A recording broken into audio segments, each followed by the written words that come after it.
నమస్తే, welcome to our channel. YS కుటుంబంలో ఈ సరస్వతి భూముల విషయంలో చాలా వివాదాలు జరుగుతున్న సంగతి తెలిసిందే. మరి జగన్మోహన్ రెడ్డి ఏదైతే గిఫ్ట్ డీడ్ ఇచ్చారో అవన్నీ మాకే చెందాలి అని చెప్పి ఆయన పిటిషన్ దాఖలు చేసిన సంగతి కూడా తెలిసిందే. మరి విజయమ్మ దీన్ని సవాల్ చేస్తూ అసలు వన్స్ గిఫ్ట్ డీడ్ ఇచ్చిన తర్వాత అవి నాకే వర్తిస్తాయి అంటూ ఆమె మరోసారి అఫిడవిట్ దాఖలు చేశారు. దీనిపైన పూర్తిగా విశ్లేషించడానికి మనతో పాటుగా ఉన్నారు senior political analyst Appasani Rajesh గారు.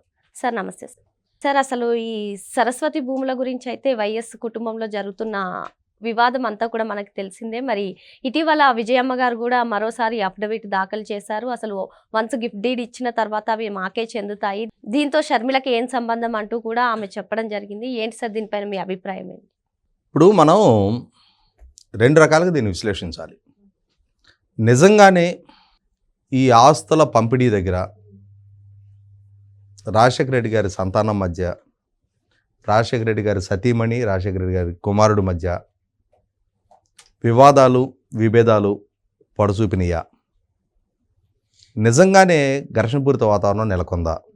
అలా నెలకొంది అని అంటే మనం మన ఇరుగు పొరుగుల్లోనో, మన కుటుంబాల్లోనో, మన బంధుమిత్రుల్లోనో చాలా కుటుంబాల్లో చాలా క్యాజువల్గా కుటుంబాలలో ఆస్తుల పంపిణీ దగ్గర వివాదాలు చెలరేగటం, ఆఖరికి తల్లి తండ్రితో పిల్లలు విభేదించడం, అన్నదమ్ముల మధ్య విభేదాలు తలెత్తడం, ఇవన్నీ మనం చాలా సహజంగా చూసే అంశాలు. ఇటువంటి వాటిని దృష్టిలో పెట్టుకొని ఏం చెప్తారంటే మానవ సంబంధాలన్నీ ఆర్థిక సంబంధాలే. ఇవాళ ఎవరి మధ్య ఏ విభేదాలు పడచూపినా డబ్బు దగ్గరే విభేదాలు పడచూపుతూ ఉన్నాయి, ఆస్తుల దగ్గర విభేదాలు పడచూపుతూ ఉన్నాయి. తోడబుట్టిన తల్లి చెల్లి అనే సంబంధ బాంధవ్యాల కన్నా కూడా ఆర్థిక అవసరాల రీత్యానే సంబంధాలు నడుపుకుంటూ ఉన్నారు. ఆర్థిక సంబంధాల రీత్యానే విభేదాలు పడచూపుతూ ఉన్నాయి. కుటుంబాలు చిన్నాభిన్నం అవుతున్నాయి. దీనికి ఎవరూ అతీతం కాదు. సాక్షాత్తు ధీరూభాయ్ అంబానీ గారి సంతానము ఆస్తుల దగ్గర విభేదాలు ఫేస్ చేశారు. ఇవాళ రాజశేఖర రెడ్డి గారి కుటుంబంలోనూ ఈ ఆస్తుల దగ్గర విభేదాలు తలెత్తుతూ ఉన్నాయి అని చెప్పని రకరకాల వార్తలు చలామణవుతూ ఉన్నాయి. మనం చాలా కుటుంబాల్లో విన్నాం, చాలా పెద్ద పెద్ద పారిశ్రామికవేత్తలకు సంబంధించిన కుటుంబాల్లో విన్నాం, హత్యలు గావించబడ్డ అంశాలు చూసాం. సాక్షాత్తు కేంద్ర మంత్రిగా పనిచేసిన ప్రమోద్ మహాజన్ గారిని ఆయన సోదరుడే షూట్ చేసి హత్య చేసిన తీరు చూసాం మనం. ఇవాళ రాజశేఖర రెడ్డి గారి సోదరుడు వివేకానంద రెడ్డి గారిని హత్య చేయించిన సూత్రధారులు వీళ్ళు అని చెప్పని ఆ కుటుంబ సభ్యుల్ని సిబిఐ దోషులుగా నిర్ధారించి అరెస్టులు చేసి ఇవాళ బెయిల్ మీద తిరుగుతున్న తీరు చూస్తున్నాం మనం. కాబట్టి ఇక్కడ కుటుంబ సంబంధాలు కూడా డబ్బు దగ్గర, పదవుల దగ్గర, వాటాల పంపిణీల దగ్గరకు వచ్చేటప్పటికి ఎంతగా పలచబడిపోతున్నాయి అనేది, ఈ పలచబడటానికి ఎవరు అతీతం కాదు, ఏ కుటుంబం అతీతం కాదు అనేది మన కళ్ళ ముందు చాలా సందర్భాల్లో స్పష్టమవుతూ ఉంది. రీసెంట్గా మోహన్ బాబు ఆయన కొడుకుల మధ్య తలెత్తిన విభేదాలు చూసాం మనం. ఇటువంటి పరిస్థితుల్లో ఈ వివాదాన్ని ఇలా చూడాలా, లేదు అనంటే ఇంకొక కోణంలో విశ్లేషిస్తే ఈ సరస్వతి పవర్ అండ్ ఇండస్ట్రీస్కి సంబంధించిన భూములు ఒక పర్టిక్యులర్ ఇండస్ట్రీ ఎస్టాబ్లిష్ చేయటం కోసం అక్కడ మైన్స్ కేటాయించుతూ రాజశేఖర రెడ్డి గారి పాలనా హయాంలో ఆయన కొడుకు ద్వారా ఏర్పాటు చేస్తాము అని చెప్పని ప్రతిపాదించబడ్డ సంస్థకి మైన్స్ కేటాయించారు. ఈ కేటాయించుతున్న సందర్భంలో సహజంగా జరగాల్సిన ప్రక్రియ ఏంటి అంటే, ఏదైనా ఒక సంస్థ, సపోజ్ ఇప్పుడు జగన్మోహన్ రెడ్డి గారే, ఆయన సరస్వతి పవర్ అండ్ ఇండస్ట్రీస్ పేరిట సిమెంట్ పరిశ్రమ ఏర్పాటు చేయాలని చెప్పని ఆయన నిర్ణయం తీసుకుంటే, ఆ నిర్ణయాన్ని ప్రభుత్వానికి తెలియజేస్తే ప్రభుత్వం ఈయన ద్వారా వచ్చిన అప్లికేషన్ పరిగణలోకి తీసుకొని ఆయనకి నిజంగానే పరిశ్రమను ఏర్పాటు చేయడానికి కావాల్సిన ఆర్థిక స్థితిగతులు ఉన్నాయనేది కన్విన్స్ అయ్యి, ఆ రకమైన ఎక్స్పీరియన్స్ అండ్ ఎక్స్పర్టైజ్ ఆయనకు ఉంది అని ప్రభుత్వం కన్విన్స్ అయ్యి, అప్పుడు ప్రభుత్వం ఆయనకి మొట్టమొదటగా mineral wealth limestone mines కేటాయింపు చేయాలి.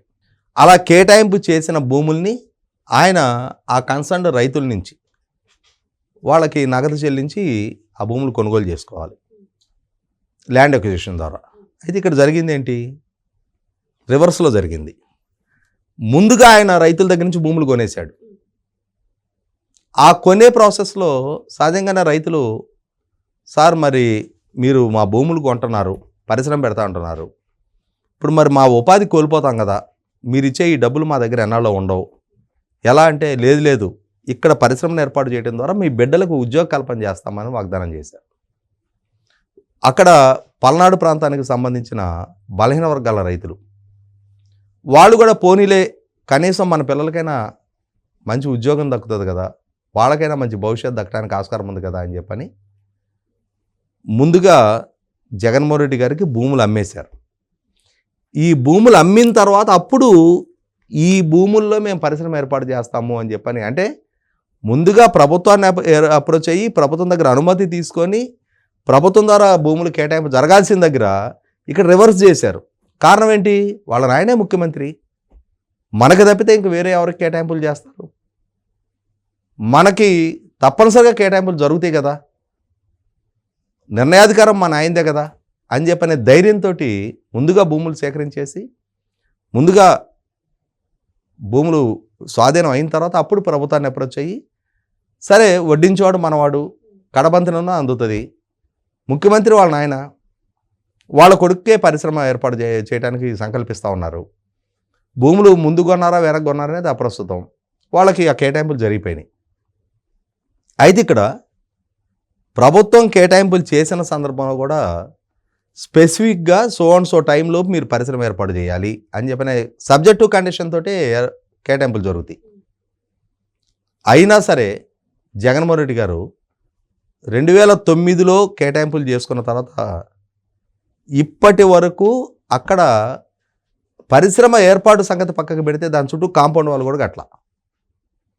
ఈ నేపథ్యంలోనే 2019కి ముందు ఉన్న చంద్రబాబు నాయుడు గారి ప్రభుత్వం ఈయన పరిశ్రమ ఏర్పాటు చేయటం లేదు కాబట్టి ఆ రోజుల్లోనే ఆ కేటాయింపులు రద్దు చేశారు. అలా రద్దు చేసిన కేటాయింపుల్ని జగన్మోహన్ రెడ్డి గారు 2019లో ముఖ్యమంత్రిగా పదవి బాధ్యతలు చేపట్టిన తర్వాత తాను ముఖ్యమంత్రిగా ఉండి తన సంస్థకి గత ప్రభుత్వం ద్వారా రద్దు చేయబడ్డ అనుమతులు మళ్ళీ పునరుద్ధరించుకుని ఆనాడు 30 సంవత్సరాల లీజ్ అగ్రిమెంట్ని ఈయన పాలనా హాయంలో దాన్ని 50 సంవత్సరాలకు చేసుకున్నారు. సరే చేసుకున్నావు 50 సంవత్సరాలు, మళ్ళీ మైన్స్ కేటాయింపు చేసుకున్నావు, మరి 5 సంవత్సరాల కాలం నువ్వే ముఖ్యమంత్రిగా ఉన్నావు కదా, నీ పాలనా హయాంలో మరి మళ్ళీ అన్ని అనుమతులు ఇచ్చిన తర్వాతైనా ఎందుకని అక్కడ పరిశ్రమ ఏర్పాటుకు ప్రయత్నం మొదలుపెట్టలా? అంటే ఇక్కడ ఏమర్థమవుతుంది? ఆ పరిశ్రమని పేపర్ల మీదే ఉంచుతున్నారు వాళ్ళు. సరస్వతి పవర్ అండ్ ఇండస్ట్రీస్ ఈ యాజమాన్య హక్కులని ఇవాళ జగన్మోహన్ రెడ్డి గారి పేరు మీద ఉన్నాయా, విజయలక్ష్మి గారి పేరు మీద ఉన్నాయి అనేది అప్రస్తుతం. ప్రభుత్వానికి సంబంధించిన వరకు ఆ పరిశ్రమ ఎస్టాబ్లిష్మెంట్ అయిందా కాలేదా, రైతులకి వాగ్దానం చేసి భూములు తీసుకున్న విధంగా వాళ్ళ పిల్లలకు ఉపాధి కల్పన జరిగిందా లేదా, ప్రభుత్వానికి ట్యాక్స్ రెవెన్యూస్ వస్తున్నాయా లేదా, ఈ రకంగా చూస్తే ఈ కోణంలో ఆలోచిస్తే అక్కడ ఏ ఒక్కటి సాకారం కాల. అక్కడ కనీసం ఇప్పటికీ ఆ స్థలానికి కాంపౌండ్ వాళ్ళు కూడా అట్లా పరిశ్రమ ఏర్పాటు సంగతి పెద్ద మాట. కాబట్టి ఇక్కడ అర్థమవుతున్నది ఏంటి? జగన్మోహన్ రెడ్డి గారికి దశాబ్దంన్నర కాలం గడిచినా అక్కడ పరిశ్రమ ఏర్పాటు పట్ల చిత్తశుద్ధి లేదు. మరి ఇటువంటి పరిస్థితుల్లో రీసెంట్గా హేమంత్ సోరెన్ గారు జార్ఖండ్ ముఖ్యమంత్రిగా ఉన్న రోజుల్లో ఆయన పాలనా హయాంలో ఆయనే ముఖ్యమంత్రిగా ఉండి తన సంస్థకి మైన్స్ కేటాయింపు చేసుకున్నాడు అని చెప్పని సిబిఐ ఈడీ ఆయన అరెస్ట్ చేశారు. మరి వాళ్ళ జగన్మోహన్ రెడ్డి గారు చేసింది అదే కదా. కాబట్టి ఇవన్నీ ఎక్కడ విచారణార్హం అవుతాయో ఈ ప్రాతిపదికగా మరొకసారి ప్రభుత్వం ఎక్కడ ఈ కేటాయింపులు రద్దు చేస్తూ ఉందని చెప్పని ఇప్పుడు తల్లి కొడుకుల మధ్య ఓ గిఫ్ట్ డీడ్ జరిగినట్టు, ఈ గిఫ్ట్ డీడు వివాదాస్పదమైనట్టు, ఈ వివాదాస్పదమైన అంశం ఎన్సిఎల్టీలో వివాదం చెలరేగుతున్నట్టు ఒక డ్రామా నడిపిస్తున్నారా? అంటే వీళ్ళ వ్యవహార శైలి, వీళ్ళ ఉల్లంఘనలు, వీళ్ళ నేపథ్యం తెలిసిన వాళ్ళకి ఎంతకైనా తెగించిన వాళ్ళే వీళ్ళు. తల్లి కొడుకుల మధ్య వివాదం ఉన్నట్టుగా చిత్రీకరించి ఎన్సిఎల్టీలో ఈ వివాదం కొనసాగుతున్న నేపథ్యంలో ఇప్పటి ప్రభుత్వం ఒక వేగవంతమైన నిర్ణయం తీసుకోకుండా ప్రభుత్వానికి ప్రతిబంధకాలు కల్పించే ప్రయత్నమా? ఇది ఈ కోణం కూడా 100% చర్చనీయాంశంగా మారుతుంది. ఎందుకంటే అసలు ఈ మైన్స్ కేటాయింపు చేసింది ప్రభుత్వం. ఆ కేటాయింపు చేసింది కూడా స్పెసిఫిక్గా ఇండస్ట్రీ ఎస్టాబ్లిష్మెంట్ కోసం. ఆ పరిశ్రమ ఏర్పాటే జరగలేదు, ఉపాధి కల్పన జరగలేదు, ఆ ప్రాంతం ముఖచిత్రం మారలేదు, అక్కడ సంపద సృష్టి జరగట్లేదు, మార్కెట్ పొటెన్షియాలిటీ పెరగలేదు.